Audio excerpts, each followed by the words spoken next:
regulations as we have them, as I said, say that you can spray up to the edge of the property boundary. Right. And the products, when they're evaluated by PMRA, are evaluated from that perspective and looking at potential risk to people on the other side of that property line, as well as bystanders and children, and they feel that risk is acceptable.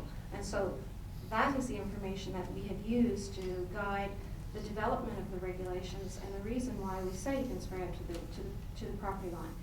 If what you're asking is, you know, how do you get that changed, then I encourage you to talk to your elected official about that. I've done that. That's unsuccessful, as most people would probably tell you if they've talked to their elected officials. But I think there is no acceptable level of risk when you're talking about your child. So if my child is playing on the grass and someone has sprayed it 2 days ago, my child has an elevated risk of developing leukemia.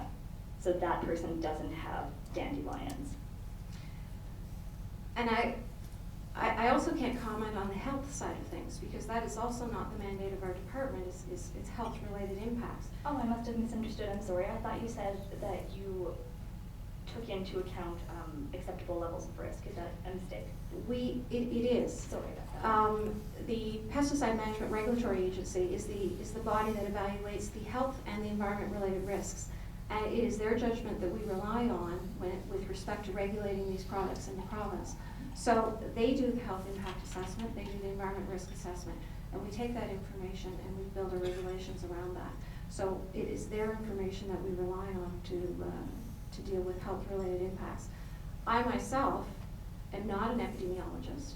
I'm not a healthcare worker, and I think it would be irresponsible for me to suggest that I can comment on that. Okay, so did you have something you wanted No, to please carry on, but I'd like to carry at the end. I'm very interested in what you have to say.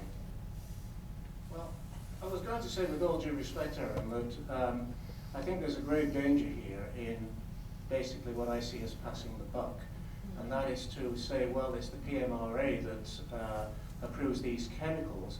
The fact of the matter remains is that it is the provinces that set the regulations for those chemicals, and whether it's 4 provinces, as you claim, or 5 provinces that I claim, provinces have seen the wisdom of restricting the chemicals. So I don't think we should get into the business of saying it's really not the province, it's the feds. Let's not get into that game.